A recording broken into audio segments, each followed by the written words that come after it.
He said, yeah, I think yes. Yes. You just need to make a motion. Which one? Yeah. Yep. You may need this tonight. Oh, this is pretty good. This is on? Yeah. It's on already?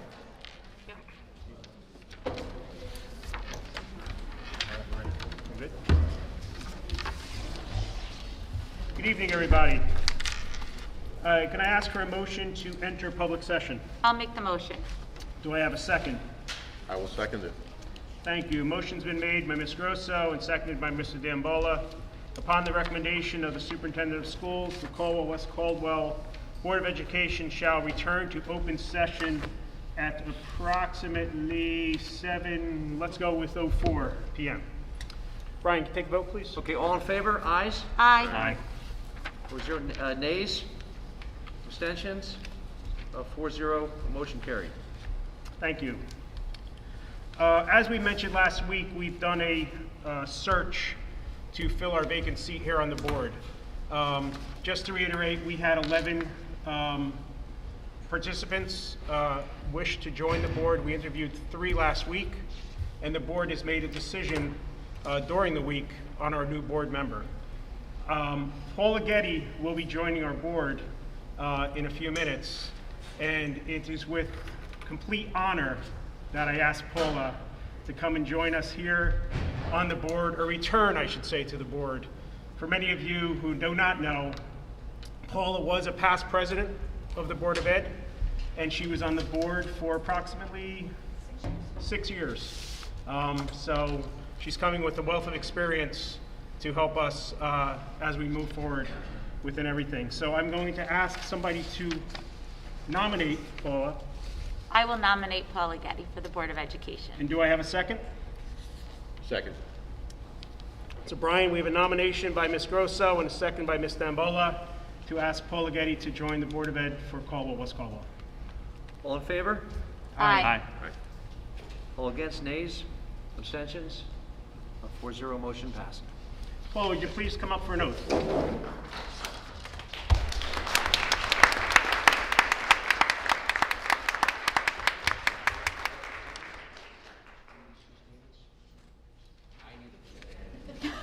Just in case. I, Paula Getty, do solemnly swear that I will support the Constitution of the United States and the Constitution of the State of New Jersey, and that I will bear true faith and allegiance to the same and to the governments established in the United States and this state under the authority of the people, so help me God. I, Paula Getty, do solemnly swear that I possess the qualifications prescribed by law for the office of member of the Board of Education, and that I am not disqualified as a voter pursuant to RS 19:4-1, nor disqualified due to conviction of a crime or offense listed in New Jersey statutes 18A:12-1, and that I will faithfully, impartially, and justly perform all the duties of that office according to the best of my ability, so help me God. Okay, great. Congratulations.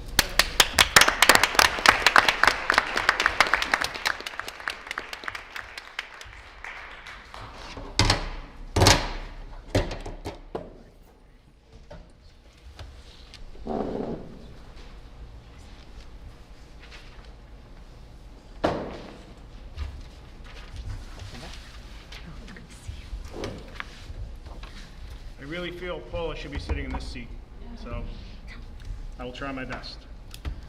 Dr. Brian, any communications? None. Dr. Conklin? Mr. President, I'd like to take the opportunity to invite up Mr. Devlin and Mr. Romano to the podium.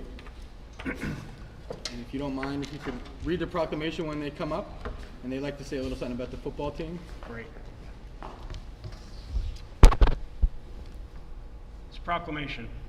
Caldwell-West Caldwell Board of Education resolution honoring the James Caldwell High School varsity football team.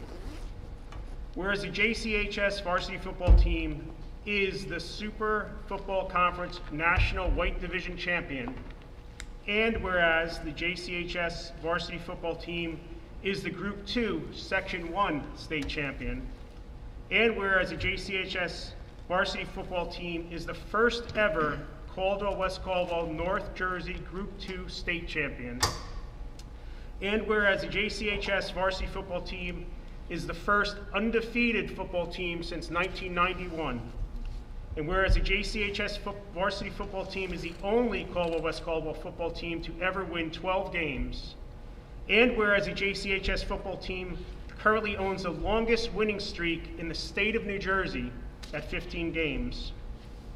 And whereas 5 team members have earned Team 1 All-Conference honors, and whereas 4 team members have earned second team All-Conference honors, and whereas the JCHS varsity football team ended the season ranked 17th in the final state top 20 poll.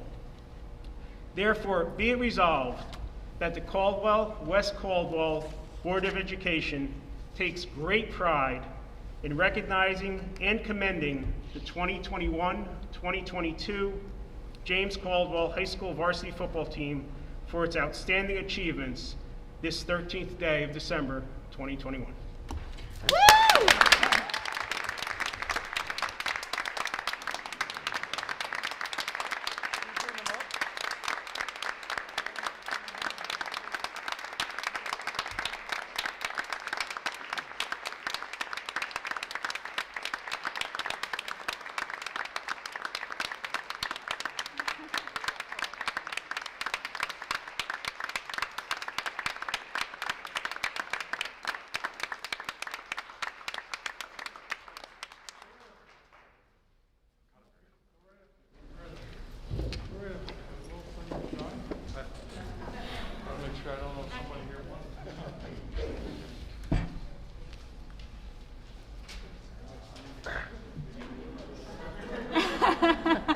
Mr. Cipoletti, Dr. Conklin, members of the board, thank you for taking the time to celebrate the success of our football team, but also always supporting extracurricular activities in the district.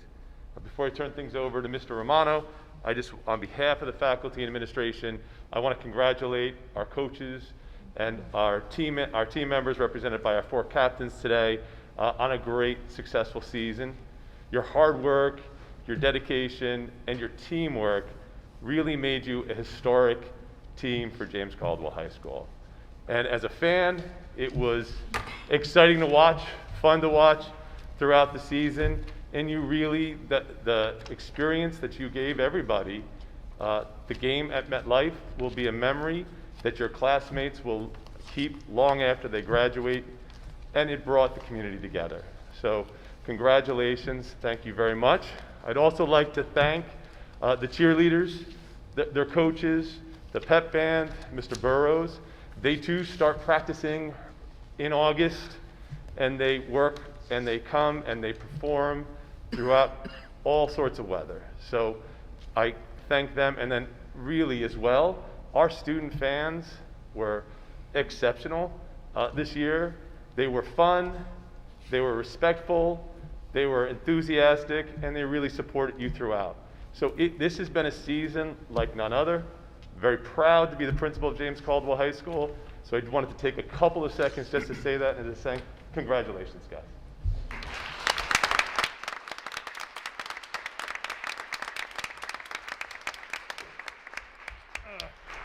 Thank you. This is a group I could talk about for hours. I'm as proud of them as anyone could be. Before I do talk about them, though, thank you, Dr. Conklin. Thank you, the entire Board of Ed, for doing this tonight. I was involved in a few state championship teams over the years for football, and I don't remember the board ever doing this. I could be wrong, but I don't remember them ever doing this. This is great. And they deserve all the recognition that they're going to get and that they're getting tonight. So thank you. I've got to congratulate our team. I got to congratulate our coaches. It was truly a magical season, and that's the only way I can describe it. You read all the records that they set this year. Group 2 North Jersey champion. There's only one other Group 2 champion in the entire state of New Jersey, and that's phenomenal. 12 victories. We've never done it before. Never in our school's history have we done that before. undefeated state champions. Goes back 30 years to 1991. It just goes on and on and on.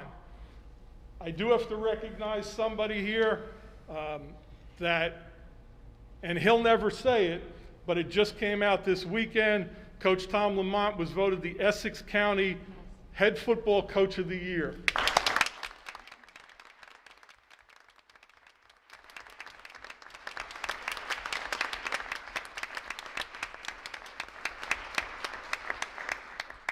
What I just went through, none of this happens by accident. None of it.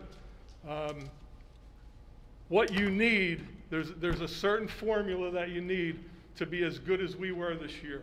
And it starts with those 4 gentlemen right there, our 4 captains. Their leadership, without their leadership, we're just a mediocre team, trust me. But their leadership has been exemplary through this year. And that's right there where it starts. It just funnels down to everybody else. So I applaud you 4 guys for a phenomenal job this year.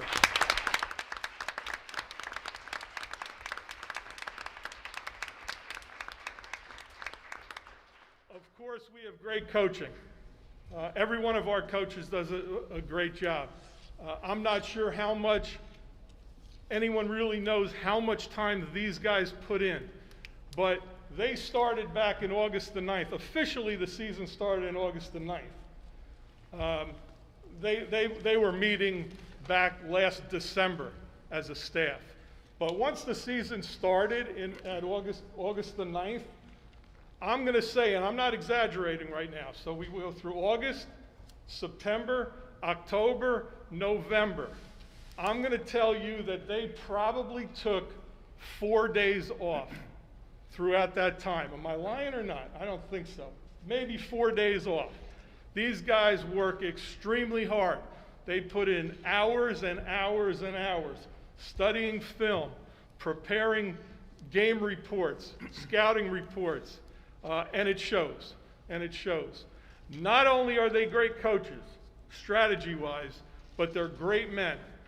They're great men. They're leaders of our kids, and their character is second to none. So I tell you that we are extremely lucky to have this kind of a coaching staff, and it is led by Coach Tom Lamont. I can't say that enough. So again, thank you all. It doesn't happen by accident. Once again, board, thank you very much for this. These guys deserve all the accolades that they are going to get, and tonight is a great start. So thank you very much.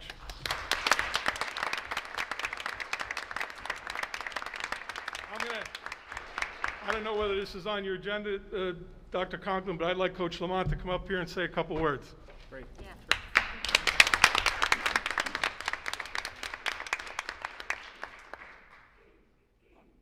Thank you. I knew that Mr. Romano would try to put me on the spot, but I was prepared. He's always trying to do that. But again, Danny, thank you for those kind words. I really do appreciate it. In lieu, the Coach of the County Year Award, that's a staff award. That's not me. I have good people, and that's, as a result of that, we get recognized for that. My name's at the top of the page, so they give it to me, but I would only accept that award on behalf of my coaches and my staff, so thank you. Again, what I prepared to say, I would like to take this opportunity to thank Dr. Conklin, the Board of Education, for inviting me, the coaches, and the captains to show their appreciation for the achievements of this year's Caldwell football team. As mentioned before, Group 2 regional champs, North 1 Group 2 sectional champs, Super Football Conference divisional champions, undefeated 12-0, most wins in school history, 15-game winning streak, won 18 of our last 19 games. Achievements like this don't come easy. They require hard work, commitment, talent, support, and a little bit of luck. At Caldwell, we're blessed to have these ingredients woven into our community. I would also like to thank the players, for without their commitment to excellence, none of this would be possible. I'd like to also thank our parents for being there for your sons on the good days as well as the bad days. To my coaches, who tirelessly work to make their players the best they can be. To the communities of Caldwell and West Caldwell who show up week in, week out to support our teams with unquestionable loyalty. To the teachers and staff at all levels who have instilled the work ethic of a champion and the love of learning and the preparing for success. It's been said it takes a village to raise a child. That being said, the teachers, coaches, administrators, and parents of this district can take their bow. You all have in some way played a role in the success of this team. I applaud you and thank you. And in closing, remember, once a chief, always a chief. Thank you.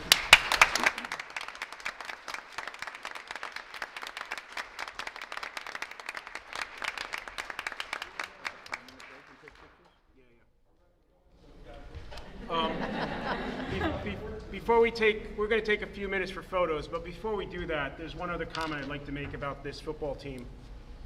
Yeah, they were champions on the field, but I had multiple parents come up to me in the last couple of weeks and talk about what champions they were off the field. I had multiple parents come up and talk to me about how the team mentored the younger kids. They mentored the junior chiefs. They mentored the kids playing flag football. They explained to the kids how you have to go home and thank your parents for all the time and effort and everything they put into it. And one child supposedly said to their parents, "Mom, the most important person I met today was one of the football players." They are true mentors to the younger kids in our community, and I truly applaud the young men that were up here today. So thank you very much.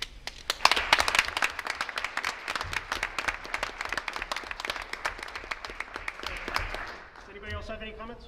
I just want to say, I'll be very brief, but I just want to share a quick personal experience because Coach Lamont comes up here and he's so humble. And I want to say that in 2020, March 2020, when the community was in shambles, I had a 16-year-old at the high school who took driver's ed with Coach Lamont.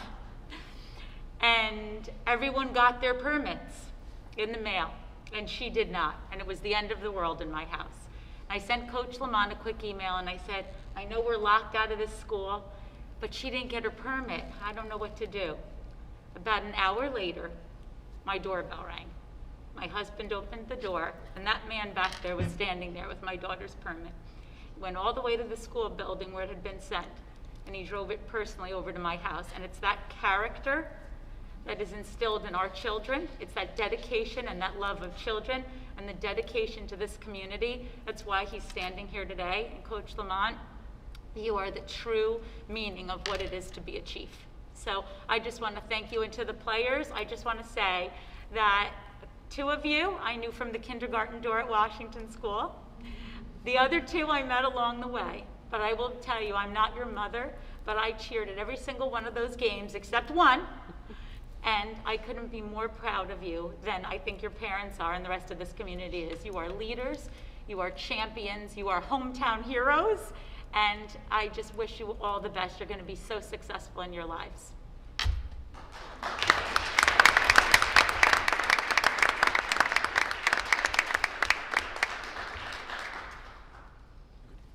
I want to take a 5-minute break for photos if we could.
Thanks, Thank you. Coach. Thank you. Thanks, Coach. I doubt that very high.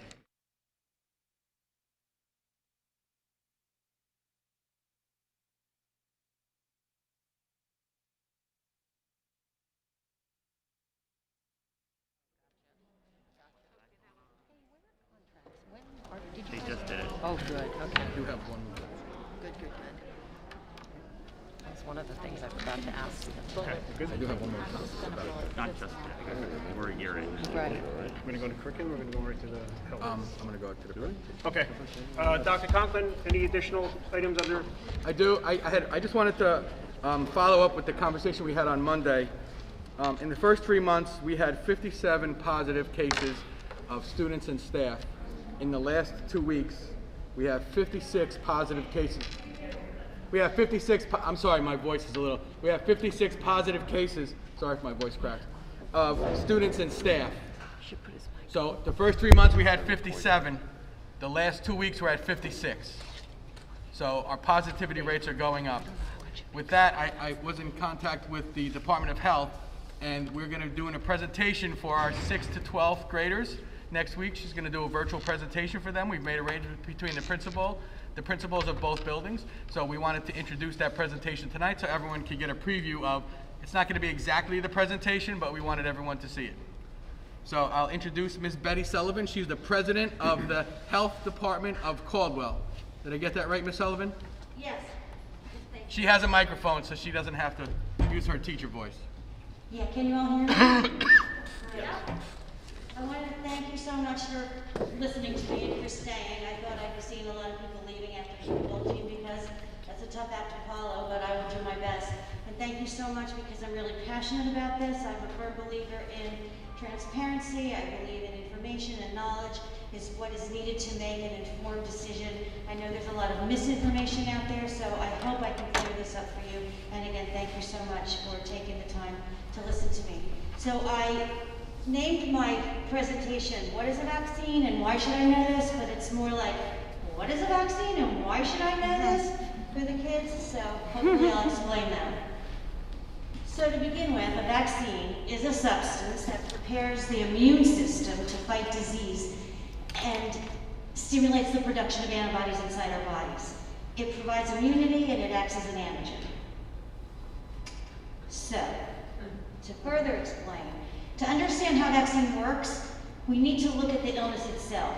So when bacteria or viruses, which we commonly refer to as germs, enter our body, their main goal is to multiply, to attack our bodies and to make copies of themselves and to move on. And this is called an infection. It causes illness. But it's vaccines that reduce this risk of infection by working with our bodies to develop immunity. If we start with bacteria, we'll see that bacteria is one cell. It's a one-celled organism. This is a little cartoon of them, but that's kind of what they look like under a microscope, maybe. But the thing about bacteria is that they can survive on their own. They don't need a host in order to make copies of themselves and to replicate. They don't need us. Most bacteria aren't harmful, but some can cause infections, and some are antibiotics can effectively treat most bacterial infections. A virus, however, is a small packet of DNA or RNA of genetic material, and it's surrounded by a protein coat. And unlike bacteria, viruses need a host to make copies of themselves. They cannot replicate on their own. So they must infect us to make copies and continue on their way, and unfortunately, antibiotics are not effective against viruses. Viruses are not new. When I was first putting this together, I saw that 1,100 years ago, smallpox was first described, but I've actually seen references much farther back than that. About 2,500 years ago, viruses similar to what we know smallpox were first described, and measles has been around for at least 3,000 years. Now going back to smallpox, smallpox is a very serious infectious disease, and it's caused by a virus. About 30% of everyone who got smallpox died, or they had severe scars over their bodies which caused tremendous pain and stigma throughout their lifetimes. So we had to stop it. We had to get rid of it. We had to get it out of our bodies. We needed something. So enter the vaccine. And it was around the late 1700s when English doctor Edward Jenner first studied smallpox and invented one of the first vaccines to eradicate it. And because of the hard work of future scientists, a vaccine was perfected and smallpox was eliminated in these continents in all of these dates in 1952, 53. But in 1967, this is what really strikes me, is that there was an intensified eradication program to vaccinate everybody worldwide, and it worked. It was gone in South America in 1971, in Asia in 1975, and in Africa in 1977. And in 1980, the World Health Organization certified the global eradication of smallpox.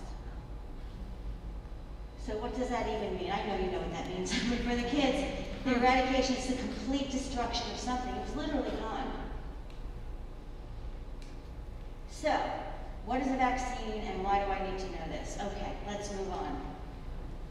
A vaccine is a substance to stimulate the production of antibodies, provide immunity, prepared from the causative agent of the disease, and treated to act as an antigen. Okay. So if we break it up into pieces, the three key words are antibodies, immunity, and antigen. Antibodies are proteins. They're produced inside our bodies when this foreign substance enters, when the germ enters. Antibodies latch onto them, not quite like that, but something like that, and they either disable or remove the virus from our bodies. Immunity is our ability to resist this infection because we have antibodies. And the antigen is the germ. That's the bad guy. That's the germ itself that causes disease. Our bodies don't recognize them and they try to fight them off. So we need more information. For the students, what I was showing your students here, I used the Revolutionary War as an analogy. The British act as the antigens. They're the enemy. They're the bad guy. They're trying to invade the 13 colonies, which is analogous to our bodies. So a vaccine is created as the colonists wage war. In other words, they have to build the arsenal of weapons, cannons, muskets, whatever, to fight off these foreign invaders or these redcoats. And the result, we want our immunity, we want our freedom, yay! Little historical trivia here. George Washington stopped smallpox and saved the revolution. What? So George Washington and his army faced a threat that proved even deadlier than smallpox. Than the British. He faced smallpox. Serious illness or death by smallpox was more likely because they brought it from across the pond. The German and the British soldiers arrived carrying and spreading smallpox. In fact, there's reports that the British Army intentionally sent infected people out of Boston to spread the disease to the Continental Army. Washington experienced heavy losses in Boston, and he implemented the first mass immunization policy in American history. So after the mass vaccination of 40,000 soldiers, the spread of smallpox as an issue was eliminated. And we all know how the Revolutionary War ended. And it turns out Washington was revolutionary as well. So one more thing about this antibody-antigen relationship is that they're specific to each other. So the weapons used in ancient Rome are not effective in wars today. In other words, each vaccine is designed to protect against a specific germ. The measles vaccine only works on the measles virus. So chances are, as a child, your children had some vaccines and later boosters, because some vaccines their immunity may wane and we may need some booster or another dose. Some of the more common ones are the flu, polio, DPT, whooping cough, measles, mumps, and rubella. Those are all examples of vaccines that we've had in our lifetimes. So, here we go. In 2019, out comes a new virus, never before seen in humans. And this does happen from time to time in history. And it's called the novel coronavirus. Novel because it's new. We have seen coronaviruses before, but not this particular strain, and that's why it's much more serious to humans. Corona means crown. I'm sure you've heard this on the news. It's covered with spike proteins that surround it like a crown. These are those spike proteins. Its official name is SARS-CoV-2, which stands for Severe Acute Respiratory Syndrome Coronavirus 2, also known as COVID-19, also known as coronavirus, also known as the enemy or the antigen. So it's new. Whatever shall we do? We have no antibodies built up to fight it. No weapons have been invented yet. Or have they? Enter the mRNA vaccine. mRNA vaccines are newly used here, but the technology has been around for decades. Even before COVID,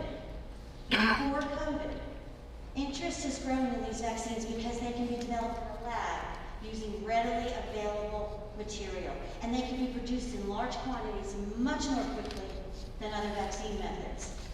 But, this is the thing too, they differ from other vaccines because other vaccines put a weakened or inactivated germ or a piece of the germ in our bodies. mRNA does not do that. So what happens is, the COVID-19 vaccine is given in the upper arm muscle, and then it instructs the cells to make that spike protein, after which the mRNA is broken down and eliminated. So our cells see that protein and realize it's not supposed to be there. So our immune system is activated and it makes antibodies. And the temporary discomfort that we feel is a natural part of that process. And it's an indication that the vaccine is working because it thinks it's been infected. So we gain the ability to protect ourselves should a real infection begin. So some fun facts about the mRNA vaccine. Sorry, I'm my little science nerd. These are fun to me. So future mRNA technology may allow for one vaccine to provide protection against multiple diseases. So it decreases the number of shots we may need against common vaccine preventable diseases. And mRNA vaccine is used in cancer research now to trigger the immune system to target specific cancer cells. So what we have here is the vaccine, the antigen, and the antibodies. Now, this is obviously a drawing, but antibodies actually look like little Ys. And what they do is these little Ys attach to those little spike proteins, and that's where the specificity comes in. This Y-shaped antibody recognizes that, and then our body makes more antibodies as we need them. So that's how the vaccine creates the antibodies against the antigen. Now, it seems quick, but there's a lot of research that goes into a new drug before it goes into anyone's arm or mouth. First, pharmaceutical scientists not only have to invent the drug, they have to invent the process for making the drug. And if they find that this can be done, it goes to the next step, which is preclinical research. Preclinical means before humans. It gets tested in a laboratory. It gets tested on a small number of human cells and other methods in the laboratory. That's actually what I did. I was in genetic toxicology, and we tested the drug that was made in step 1 on human chromosomes. And if there was any damage, missing chromosomes, extra, pieces broken, anything, it didn't go on to step 3, clinical development. This is really critical that you know this because a lot of research goes in to make sure that drug is safe and effective. But if it passes all these tests, it goes into clinical development, and that's, I'm sure you heard on the news with the clinical trials. So it goes in humans. Clinical means it's first in humans, and the goal is to determine, it can't only work, it's got to be safe. That's the goal of that step. In step number 4, it goes to the FDA. Now the FDA is a really stringent organization who has no ties to pharmaceutical companies whatsoever. They evaluate all of the data from the clinical trials, and they decide whether this drug works, whether it's safe, and whether it's effective. And if it doesn't pass their review, it goes no further, it doesn't pass. But, that being said, even if it does, it's still being evaluated after it goes into people in what's called post-marketing monitoring. So it's constantly being looked at. And it is a lot of work, but it's necessary because people are going to be using this medicine. It can take years, but sometimes, in times of crisis, like now, it can be accelerated. Some people believe that vaccines are a medical miracle, one of the greatest scientific inventions in history. We'd be living in a different world without them. So now comes the question, to vaccinate or not to vaccinate. So it's fact versus fiction, what you need to know about the COVID-19 vaccine in order to make an informed decision. Should you not get vaccinated? Should you not get your children vaccinated? So why are people so afraid or opposed to getting the COVID-19 vaccine? Well, for one, it's new. People are afraid of new. I'm afraid of new. I understand. Change is tough. They're afraid of side effects. They believe COVID isn't real, which gets me. But they don't trust the science. They don't think they'll get very sick. And then there's social media, which puts out a lot of information out there, which people tend to believe is fact a lot. So here's some myths versus fact that I hope will answer some questions. So the mRNA technology used to make COVID-19 vaccine is brand new. We just talked about that. It's not brand new. It has been around for decades, and it actually was researched so that they could respond quickly and be prepared should a new pandemic illness occur. And guess what? It did. So they were ready for it. That's why it was developed so quickly. COVID-19 vaccines are proven to be both safe and effective. Myth number 2, the COVID-19 vaccine affects a woman's ability to have a baby. I've heard this a lot, and there's no evidence whatsoever the COVID-19 vaccine will not affect fertility. As a matter of fact, during the Pfizer vaccine test, 23 women became pregnant, and 1 experienced pregnancy loss. But that woman who experienced pregnancy loss was actually taking the placebo. You know, it's a blind study. Nobody knows if they have a real pill or the placebo. She had the placebo, so she wasn't even taking the pill with the active ingredient.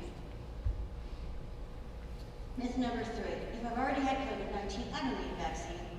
Well, a lot of scientists believe that the vaccine offers better protection than natural immunity. People who have gotten sick with COVID-19 may still benefit from getting vaccinated. Number 4, getting the COVID-19 vaccine gives you COVID-19.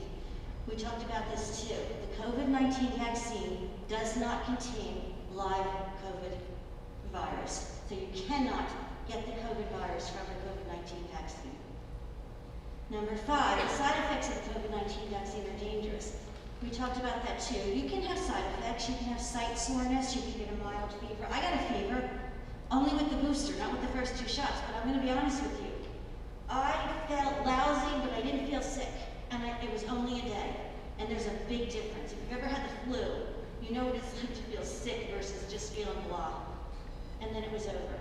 And I was kind of happy because I knew my immune system was working. But that's me. It's a personal decision. You should always discuss it with your doctor first, who can assess your risk better. This one, COVID-19 enters your cells and changes your DNA. We talked about it does enter your muscle cells, but it enters the cytoplasm. It doesn't enter the nucleus of the cell, and that's where your DNA resides. So it cannot change your DNA because it can't reach your DNA. The mRNA does enter cells, but not the nucleus. And COVID-19 vaccines, remember this because this one cracks me up. COVID-19 vaccines do not contain implants, microchips, or tracking devices. I think the pharmaceutical companies have better things to do than worry about when you're going to ShopRite. They don't care about the tracking devices. So, at any age, people think they're young and healthy, but the truth is that at any age, not getting vaccinated puts you at much higher risk of severe COVID-19, even if you're young and healthy. And the thing is, there's really no way of knowing who's going to get sick and who is not going to get sick if you're exposed, unfortunately. So there's the added convenience of being vaccinated. You don't have to quarantine, you're protected against the disease, and you don't have to worry about getting other people sick. I know when this first came out, we were worried about grandma and grandpa getting sick, that we couldn't see them. But honestly, I'm worried about my grandchildren. I have a 21-month-old and a 4-year-old, and they're not eligible to get vaccinated yet. And so my husband and I, we're vaccinated, we're fully boosted, which was our choice. But we go and we get tested every 2 weeks just to make sure that we're not carrying to them, because they're the ones I worry about. We're protecting the people who can't get vaccinated, and we're trying to end the pandemic. So as more and more people are vaccinated, the virus will have fewer people to infect. Community transmission goes down, and every person that gets vaccinated brings us one step closer to ending the pandemic. Getting vaccinated stops the virus from spreading, stops the virus from mutating, stops the virus from evolving. It stops the virus. It ends the pandemic. Sure, there's people who are going to get the virus and they have very mild symptoms and they get well, and that's great. That's wonderful. But they're propagating the virus. The virus still has a chance to spread and mutate. That's the problem. Bottom line is, the decision to get vaccinated is personal. It should be based on knowledge, proven scientific data, and history, not on speculation, rumors, untruths, misinformation, opinion, and fear. So now you know, and knowledge is power. Thank you.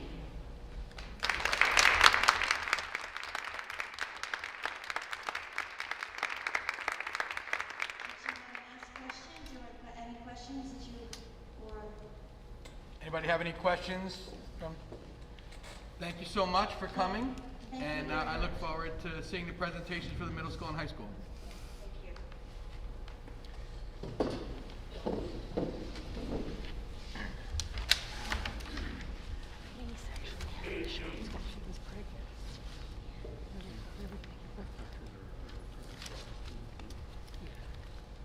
Thank you very much for your presentation. That was very informative. We are now going to move into approval of the minutes. May I have a motion to approve the public conference meeting minutes and executive session minutes of November 1st, 2021, and the regular public monthly meeting minutes and executive session minutes of November 8th, 2021. I'll make the motion. Do I have a second? I'll second it. Great. Brian, will you take a roll, please? Yes. Mr. D'Ambola. Yes. Mr. Elko. Yes. Ms. Getty. Yes. Ms. Grasso. Yes. Mr. Cipollette. Yes. A 5-0 motion carried. Great, and as mentioned last week, we have a couple committee reports this week to review. We are first going to start with curriculum. Okay. Ms. Grosso. Okay, so the curriculum committee, Mr. D'Ambola, myself, Ms. Fisher, Ms. Jacobs, Ms. Jones, and Dr. Conklin met on December 1st, 2021 at 3:15 p.m. via Google Meet. To support teaching and learning, we wrote into our ESSER grant application a math support role and built into the budget an ELL, English Language Learners support role. Tutoring and smart support is up and running in the elementary schools. We have 131 students and 17 teachers participating. We're excited to share mid-year data soon to show the impact of smart support in conjunction with academic intervention, our guided reading, and our new IDEA block, IDEA block. The middle school will include a mix of internal and external tutors, and will be piloting student tutoring with the National Honor Society from the high school. The high school offers reading and writing labs and lunch for James Caldwell High School students, and is also exploring additional tutoring support, to be continued. GCMS schedule is currently under review. The middle school is reviewing scheduling options to ensure adequate time to address student learning needs and provide continuity between elementary and the high school. The admin team is gathering feedback throughout the year to prepare for next school year. We updated the Gifted and Talented website to include our current policy and program, so feel free to check that out. Exciting things in music, which we know our music program is in transition, but the board is committed to making the music program successful, and we're continuing to work to build that up. So in music, we continue to review all schedules to ensure that we can expand instructional opportunities for students. In the past, we noticed that there have been some missed opportunities in previous schedules for student contact time. To remedy this, we have shifted schedules to reduce travel time between buildings and increase music and instrumental instruction for our students. We're excited to welcome our 2 new music teachers, Mr. McCoy and Mr. Chu, who are joining our district in the coming weeks. Mr. McCoy is scheduled to join us, actually was scheduled to join us today. He started today, yes. December 13th, which is phenomenal. And that's great. And Mr. Chu will be joining us on December 20th, so right before the holiday recess. The district is also working on a schedule to provide makeup lessons as a support for students. When reviewing future schedules, the district will consider strategies to enhance exposure to opportunities to embed music and theater programming in preparation for the high school. And just to mention, I know the high school right now is working on, they're auditioning for Matilda, and Mr. Paradis has opened up 8 major roles in that musical to the 3rd through 5th grade students of the district.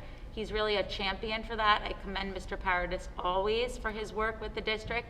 I'm excited to see the results of those auditions, and we will continue to promote the musical in the coming spring. There's also our elementary concerts coming up on Wednesday. I know Washington School, I'm looking at Miss Larson, she could speak better than the other ones, but Wednesday's Washington School, and Tuesday and Wednesday night are the high schools, right? Tuesday is band, and Wednesday's orchestra and chorus. And Thursday's middle school.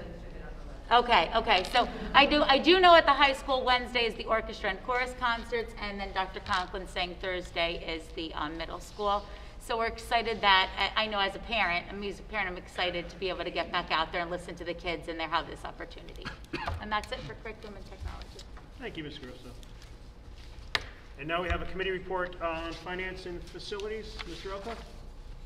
Thank you, Mr. Cipolleti. He's the techie one. He reads it off his phone. No, I'm the dopey one who left it at home, so my wife had to text it to me.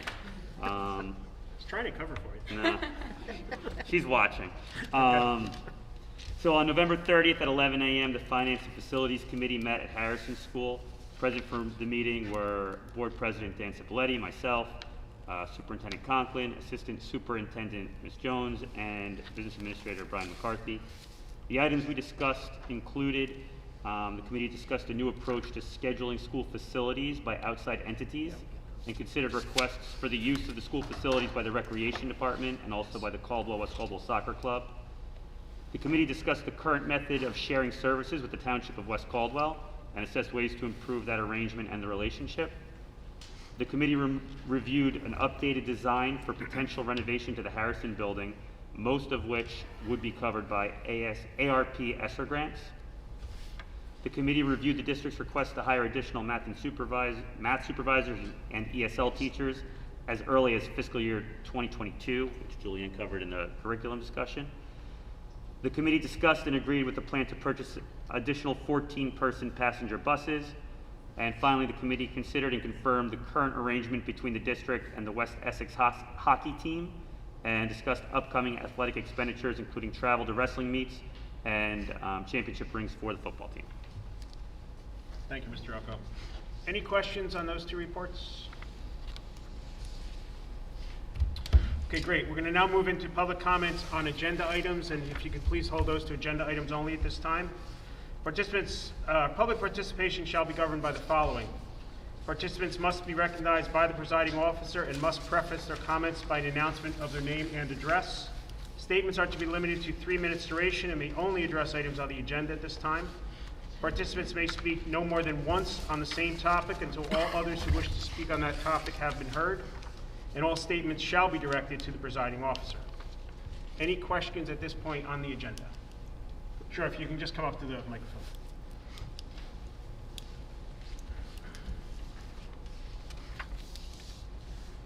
All right. Well, my name is Bob Dubas. I live at 98 Deerfield Road in West Caldwell. And while I bring the perspective of roughly 20 years within the district, I am speaking today as a resident. Okay.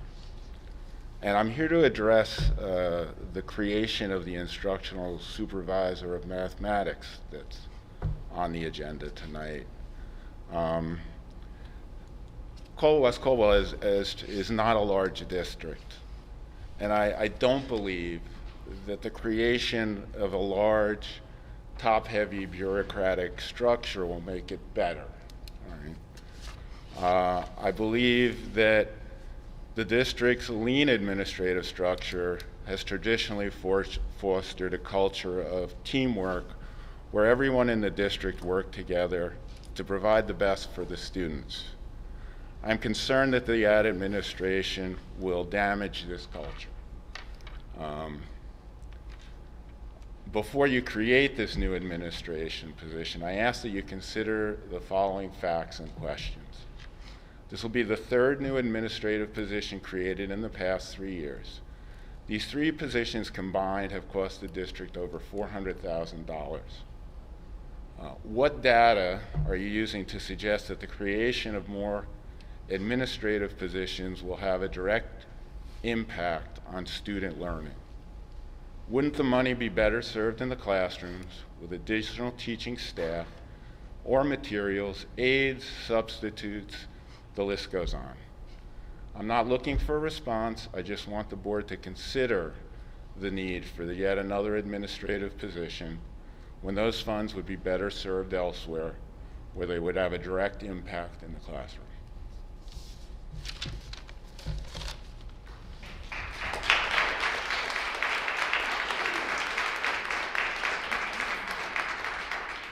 Additional comments? Sorry, before you go any further, we simply cannot hear. Is there a way we could use the microphone Ms. Sullivan used? We just can't hear. These are important topics. We can barely hear you guys. You can use that mic, right? Yeah, if you want to use, Yeah, you it's can good. use There could be feedback. There could be feedback. Maybe we could just try I'll to test speak it up out. a little louder and see if that works. I just don't know if there's going to be feedback. Yeah, Jenny. I'll try. I can speak pretty loud, though. Okay, thank you. I'll keep it away and speak loud. Good evening. My name is John Olson, and I'm a math teacher at James Caldwell High School, and I'm speaking here as the department's representative. As a department, we feel that changes are being introduced too quickly without giving time to see if current interventions are increasing the successes we already have. Those interventions include, among other things, working with our outside math consultant, standards aligning our midterms and final exams, and analyzing our current curriculum. The department coordinator position has recently been redefined by altering their responsibilities and clarifying their contributions to their respective departments. Perhaps with more time, we could explore what else could be done to enhance that position. For example, teaching 4 classes instead of 5 in order to have more time to focus on departmental matters. Also, having the math department be the only department with a supervisor does not seem to make sense. The idea of supervisors for each department is something that could be brought to the table for discussion, but to only add another layer of administration to the math department specifically, it feels like the district is throwing everything they can at us at once in the hope that something makes a difference, even though there's no evidence that we're failing as a department. As mentioned before, there are interventions currently in place, and as always, we look to continue to improve as a department. It's our hope that the current process will be given time to show positive results before another layer of administration is added. Thank you very much for your time. Thank you.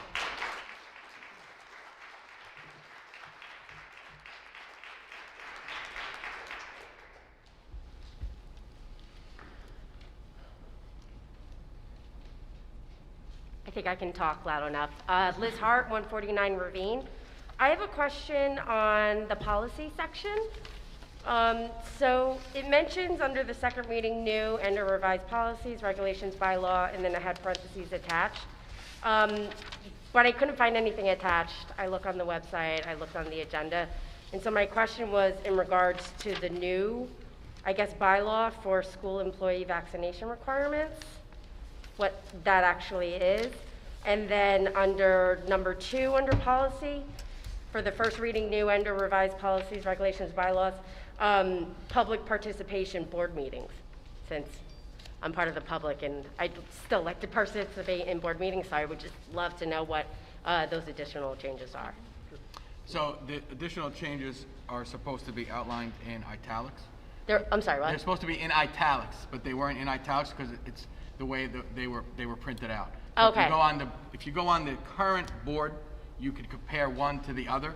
Typically, they get printed in italics, but we didn't get them in italics. Okay, So so if you go onto the board, you could see the changes. Oftentimes, it's a minimal change, or it just has to be updated because it hasn't been updated in so many years. Got so it. it just gets updated. And the other one, the specific one for vaccines, Yeah. was an update required by the Department of Education because they changed their policy. okay. So they said you have to update yours and include the mandates, or now eliminated. Okay. So when you say the board, does that mean on the website or what is it? I don't On know the what website. So if you go to the website, the policies are underneath Oh. the Board of Education. Okay. Policy and regulations. So it flows that way. Just go through that So section. you'd see that you could compare the two of them. Okay. Typically, they're in italics. So when we get them, they're in italics. For some reason, these weren't in italics. Sorry. Okay, no problem. Thank you so much. I'll make sure the next group goes out in italics so we can see the difference. Okay, great. Thank you.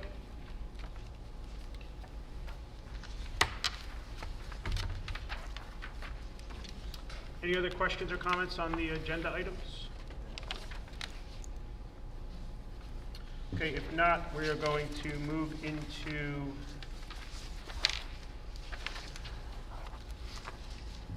voting for curriculum and technology. Yep. The superintendent makes the following recommendations to the Board of Education. Motion to approve item numbers 1 through 8 on this evening's agenda. Do you have a second? Second. Brian, could you take the roll, please? Yes. Mr. Diavola. Yes. Mr. Elko. Yes. Ms. Getty. Yes. Ms. Grasso. Yes. Mr. Cipolleti. Yes. 5-0, motion carried. Great. Personnel? For personnel, the superintendent makes the following personnel recommendations to the Board of Education.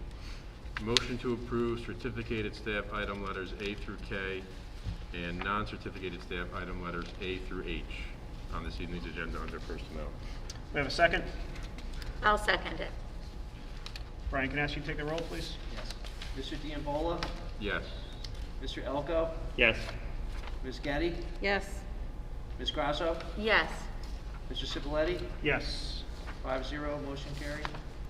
And facilities, finance and facilities? Thank you, Dan. Motion to approve item numbers 1 through 6 on this evening's agenda under finance, and items number 1 and 2 on the agenda under facilities. Do we have a second? I'll second. Thank you, Paula. Brian, would you take the vote, please? Mr. Diavola. Yes. Mr. Elko. Yes. Ms. Getty. Yes. Ms. Grasso. Yes. Mr. Cipolleti. Yes. 5-0, motion carried. And then lastly, on policy. Chris, can I ask you to do that one? Yes, my apologies. Motion to approve item number 1 on this evening's agenda under policy. I'll second. Can we actually update that to be 1 and 2? Yep. So I'm going to amend my motion. I'm now moving to approve item number 1 and item number 2 under the agenda on policy. Thank you. Second? Second. Thank you, Paula. Brian, will you take the votes, please? Mr. Diavola. Yes. Mr. Elko. Yes. Ms. Getty. Yes. Ms. Grasso. Yes. Mr. Cipolleti. Yes. All right, 5-0, motion carried. Thank you. Now we're going to open up to public comments on anything that you'd like to talk about. Again, the following rules will apply. Participation shall be governed by the following. Participants must be recognized by the presiding officer and must preface comments by an announcement of the name and address. Statements are to be limited to 3 minutes in duration. Participants may speak no more than once on the same topic until all others who wish to speak on that topic have been heard, and all statements shall be directed to the presiding officer. So again, if there's any questions or comments, please come up to the podium.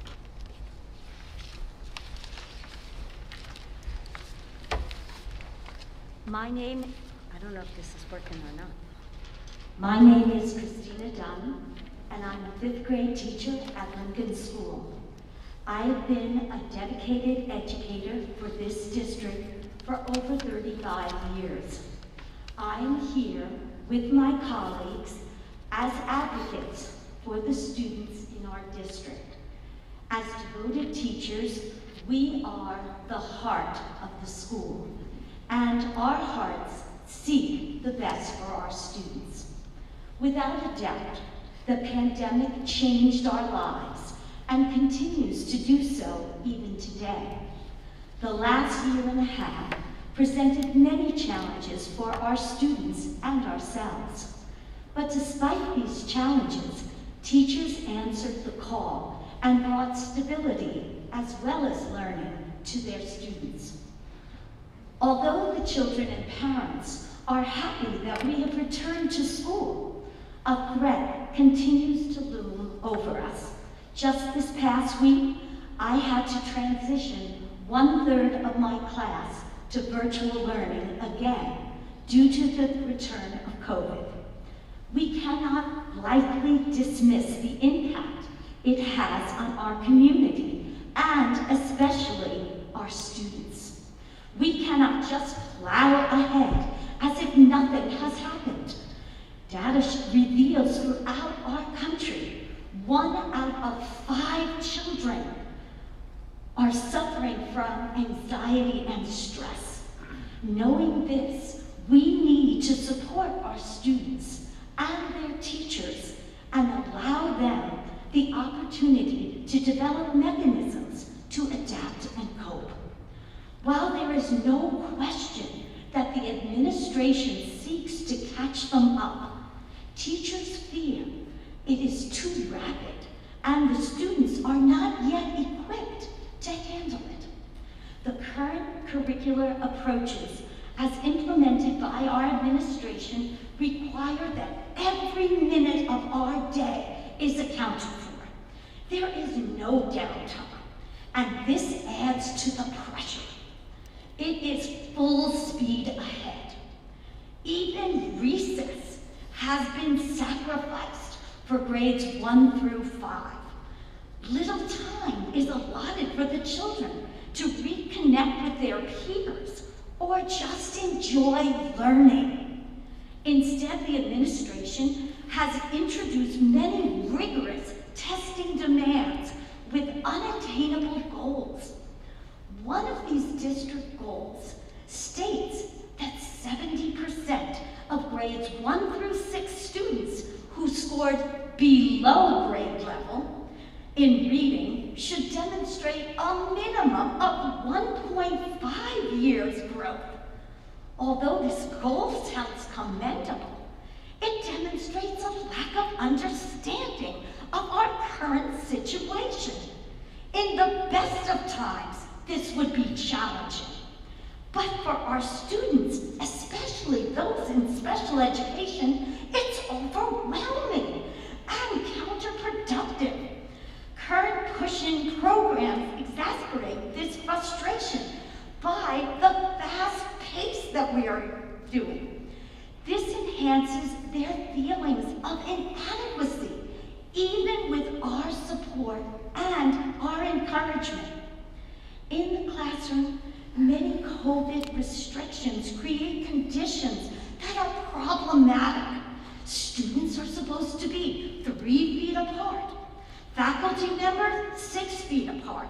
Teachers are not permitted to spend more than 15 minutes in close contact with a student or a small group.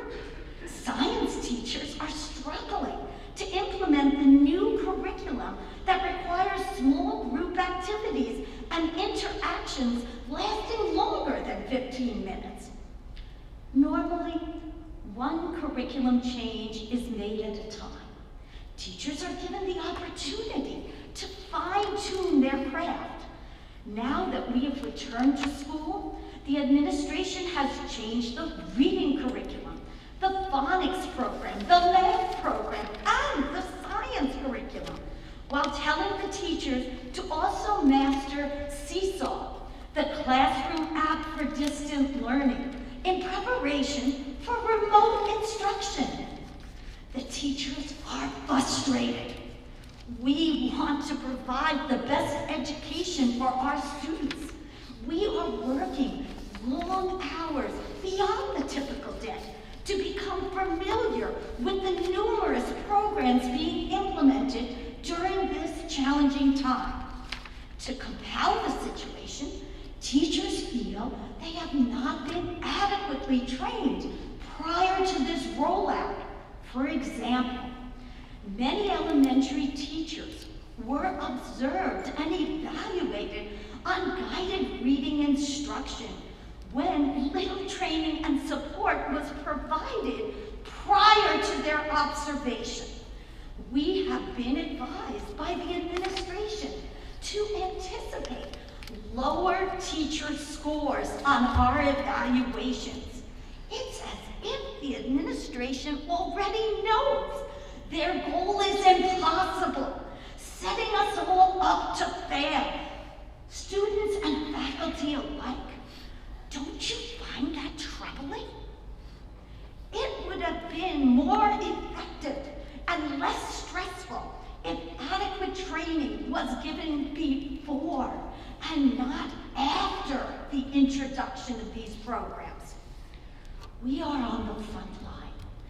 We see how our students are impacted by the decisions of this administration. We have witnessed our students' anxiety and their high level of stress as the administration seeks to prioritize data as a means to catch them up. We have reached out to the administration and shared our thoughts and concerns. We don't feel we have been sufficiently heard. Some actions have been taken, but they serve as Band-Aids on a gaping wound. More relief is needed right now to assist teachers in effectively implementing these programs. We are also asking for a seat at the table. Critical decisions are being made that directly affect our students, and we want our voices and the voices of parents to be heard. Thank you very much.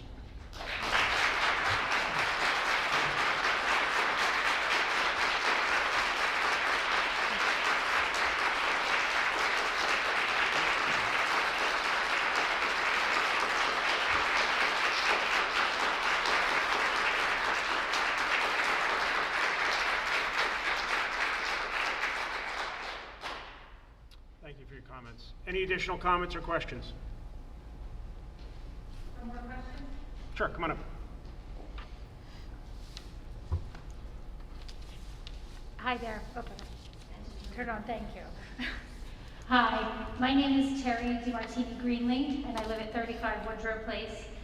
Last week, we heard and saw a presentation about the social emotional learning programming that has been done throughout the district. And I just had 3 specific questions. First, what is being done specifically while the students are virtual? In particular, they can participate in their specials and in their core classes, but what about being able to listen and participate in the morning meetings at the elementary level? Part of that as well, what are we doing as a district to be mindful that when our students are going virtual, it is an extra layer that we are asking the classroom teachers to take on, and particularly classroom teachers that do not have a co-teacher or an aide. That does become extra checking in with the students, extra time that they are having to take out of our day, and how are we supporting our teachers with that? How are teachers being supported on the everyday to implement SEL throughout the curriculum and the learning day? For some teachers, this may come naturally, and for others, what kind of support and guidance are we giving them? And lastly, as we've heard about this evening and last week, and as we have seen in the news, our anxiety in our students is increasing. This is something that COVID definitely brought to the forefront for many of us, but the reality of it is that the mental health crisis has been looming for some time, particularly with adolescents. And we not only need our educators to be supported in understanding that, but I do believe that it's important that we support our teachers as well in being able to meet the needs of the students. They are taking on a lot of those emotions as they come into their classrooms. And I am curious as to what we are doing as a district in order to support our teachers, particularly in retaining our teachers. Last week it was mentioned that we've had a number of resignations and early retirements. And I would just be curious to see what we're able to do as a district to support them as well. Thank you.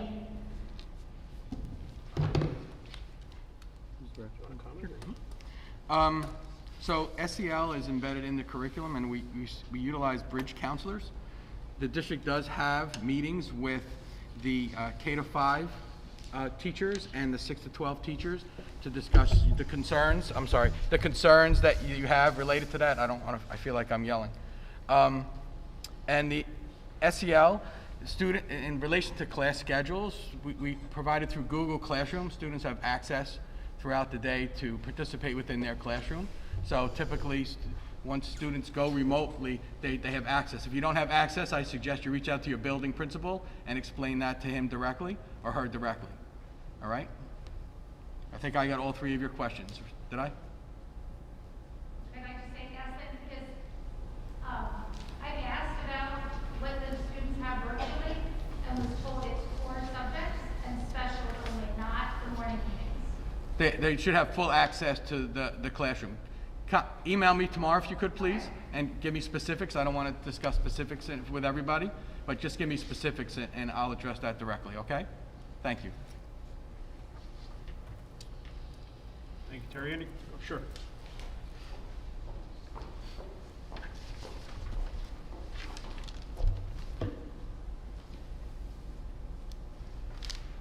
Hi, my name is Erica DeRosa. I live at 24 Hanford Place in Caldwell.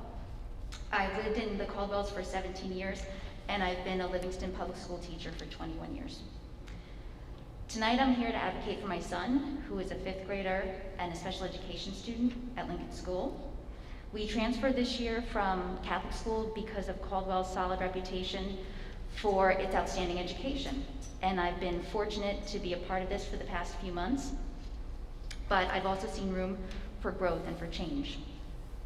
And to my understanding, the district is adopting a new philosophy, doing away with resource room and going towards full inclusion in elementary school and possibly up into the upper grades, which can be a great thing for some kids.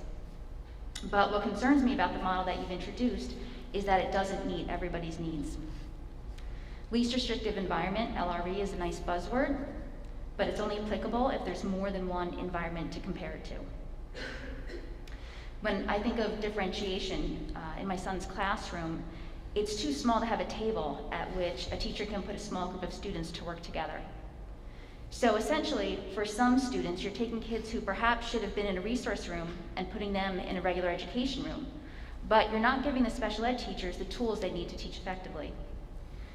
Even with a 3-foot distance mandate, the room should be able to accommodate something as simple as a table. This is Caldwell. My son shouldn't have to work on the floor because the classroom is too small. Something else I don't agree with is the decision to remove, like I had said, the resource math and ELA from the elementary schools. The one-size-fits-all approach doesn't work for our kids. Some would benefit from a smaller class size and slower pacing. When these kids see their peers who are way ahead of them, they feel embarrassed and defeated. They don't want to ask questions and look out of place, so sometimes they'll just sit there. And it's not just the special ed kids, but it's also the high-achieving students who don't benefit either. While the teachers dedicate their time to the students at other levels, our high-performing children can't reach their full potential either. Simply adding a special education teacher to the classroom and providing training on differentiated instruction to address the needs of all learners is a flawed plan. I don't know that last time you were in a classroom for any lengthy period of time, but it can't reach all of our students as good as it might sound in theory. It won't work in elementary school, nor in middle school, or in high school. In a few years, I think the standardized test scores district-wise will decrease and not increase with this change. And when you analyze the aggregated data to see how the classified students perform, I believe you will see them not meeting the standard. And then new administrators will revert back to a more traditional programming model. Everyone wants to see all of our kids succeed, especially those who are classified. Thank you.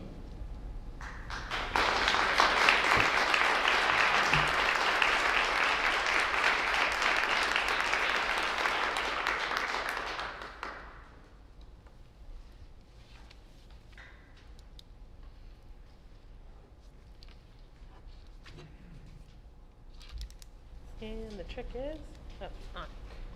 Hi, I'm Mary Ellen Meehan. I live at 4 Hawthorne Road in Caldwell. Thank you, first of all, teachers and everyone, for being here tonight at 8:30 on a Monday night. If that doesn't tell you that the sky is falling, I don't know what should. So thank you very much. I'm a parent. I wish I knew more about curriculum and administration and all of that, so I'm going to stick to what I know for a change. So here's what I know. I see unhappy teachers. I'm a parent. There's nothing scarier. There's nothing more worrisome. That's why I'm here. That's why there's a lot of people here. Kids are intuitive. They're picking up on this, man. Vibes are off everywhere. And this is what everyone's talking about. Emotional anxiety from all around, from every aspect. This is, I know Mrs. Dunn said it, this is urgent. This is very urgent. And we really need to see a more cohesive plan. We need to see people coming together. Last week's meeting, they talked about periodic liaison meetings that were canceled. You have teachers asking for more meetings. That should throw up another red flag. They want to be involved.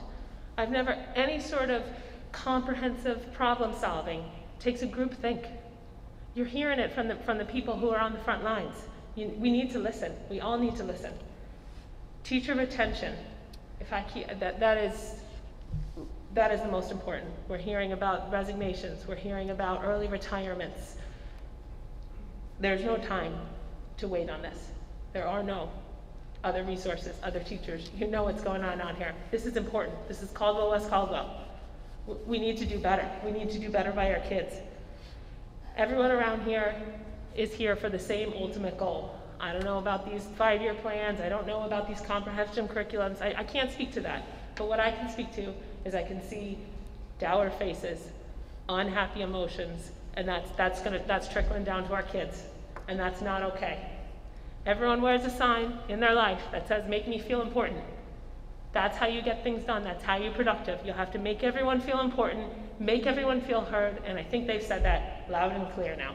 So they have the support of a lot of parents. We didn't know about any of this. I don't know what this agenda is. There's a lot of things on here, and there's a lot of things missing. First of all, the Pledge of Allegiance is never said, always on here. Second of all, these communication, like last week, GCMS had a presentation. That would probably be interesting to a lot of people if they knew about that. The SEL presentation, also interesting. The vaccine presentation, that would have been widely received. We need to know about that. That's not anywhere in here. So just because we showed up at 7 p.m. on a Monday night shouldn't mean that we get this information first. Please consider. Thank you.